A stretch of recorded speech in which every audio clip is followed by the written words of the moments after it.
pas mal de questions qui ont été posées, notamment une. Alors avec Malik, on a un point commun, c'est qu'on adore les beaux maillots. J'ai essayé de mettre un vieux maillot de l'Inter de l'année où tu as joué là-bas. Ça, c'est un maillot de Roberto Baggio, old school. Ouais, Et il ouais. y a une question donc d'Alex qui dit, ça fait quoi d'avoir joué avec Ronaldo? Alors je sais pas s'il parle de CR7 ou R9 parce que tu as eu la chance de briller avec les deux. Mhm. J'ai pensé à Ronaldo, moi, le Brésilien tout de suite. Raconte-nous ce que c'est de défendre face à ces joueurs-là, de deux générations un petit peu différentes qui se sont côtoyées vite fait, mais les Ronaldo, alors, Bah, c'est pas tout le monde hein, qui aime mettre les deux. pour replacer le contexte, donc l'Inter en 98, ils sont face à la Lazio au parc en finale. Et Ronaldo fait son double passement de jambes devant le gardien. Non, même pas. Il fait pas un double passement, c'est juste il bouge comme ça. Ouais, Après, il fait le il casse les reins. exter-inter face à Nesta. Oui, il casse les reins. Et nous, on savait déjà avec Ousmane Dabo qu'on allait rejoindre euh, cette équipe. Et donc, bon, voilà, moi, défenseur, je me dis, bon, je vais me taper Ronaldo, ça va être rigolo, mais ça va être rigolo 2 minutes. Et c'est vrai que c'était exceptionnel de le côtoyer, de défendre face à lui. Et puis, ce que je remarque souvent, enfin, quand les gens me demandent c'est quoi son point fort, je dis, mais le problème, c'est que lui, il en avait tellement que c'était impossible d'anticiper. Parce que les plus grands joueurs, bon, ils ont quand même les 3-4 dribbles favoris, mais Ronny, il en avait tellement, et puis il en a inventé et tiré dans n'importe quelle position. Donc c'était un phénomène. Un phénomène parce que la vitesse d'exécution, sa rapidité de changement de direction pouvait mettre tout le monde dans le vent comme il voulait. Vous pouvez être le meilleur défenseur du monde s'il était indéfendable, comme on dit. Donc, au-dessus de la mêlée, au-dessus de Ronaldo et de Messi pour moi. Ah ouais, Ouais. exceptionnel.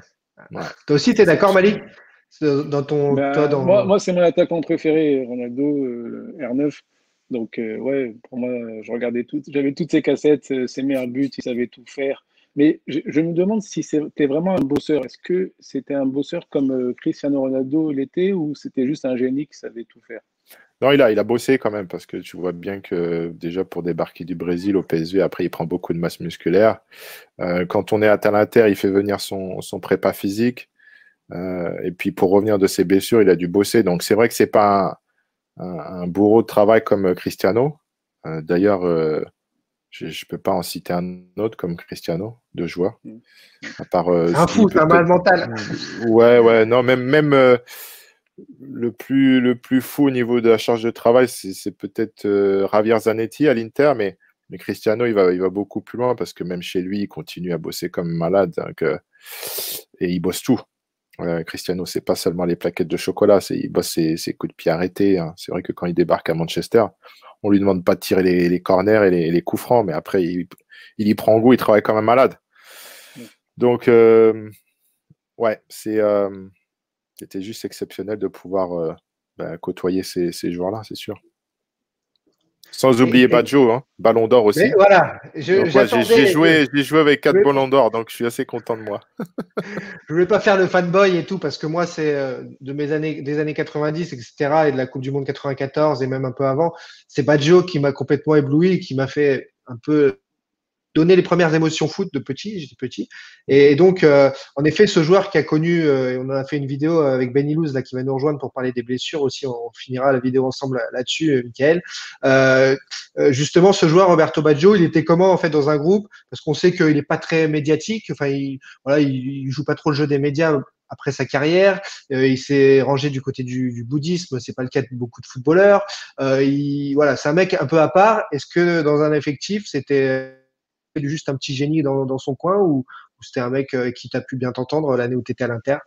Non, c'est un bon vivant dans le vestiaire. Hein. Il n'était pas du tout dans sa bulle. Il a partagé beaucoup de son expérience et comme c'était quelqu'un d'exigeant avec lui-même, il était aussi exigeant avec les joueurs. Moi, j'ai eu la chance de jouer sur son côté parce qu'on joue en 3-4-3, donc j'étais au milieu.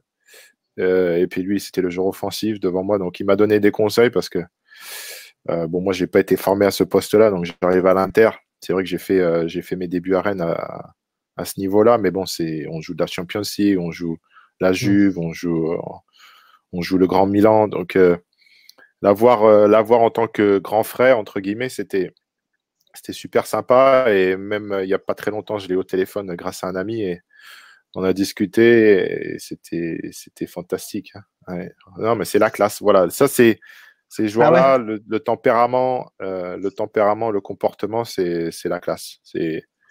Ça me fait plaisir parce des que parfois, gentlemen, un vrai gentleman. parfois, il y a des différences quand même entre ce qu'on voit et la réalité à l'intérieur. Et donc, ça fait plaisir que de grands joueurs soient aussi des gentlemen en interne et avec les autres et avec un très jeune, parce que toi, tu es arrivé quand même, même si tu étais parmi les grands espoirs du foot français, que c'était médiatisé en France, c'était pas non plus Baggio ou Ronaldo à l'Inter Milan quand tu es arrivé. Donc, voilà, il a fallu place, c'est bien, c'est bien. Mais il avait besoin de mes jambes Magnifique, pour hein. les dédoublements pour profiter et rentrer à l'intérieur. Donc...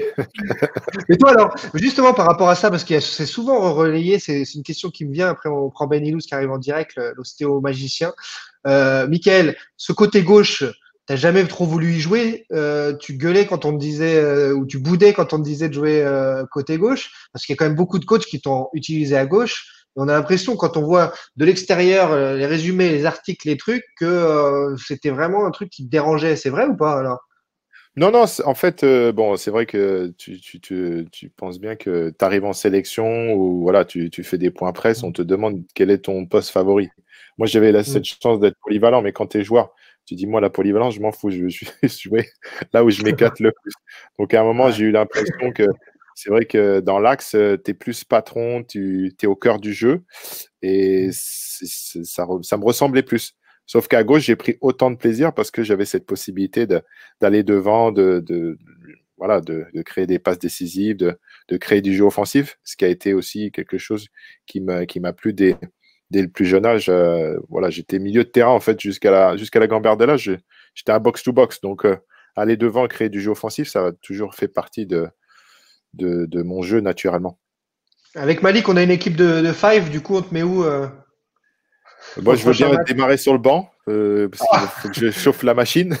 Allez, affûter, arrête. Ah là là là là. Ouais, je veux bien box to box aussi en 5-5, c'est bien, ça me va.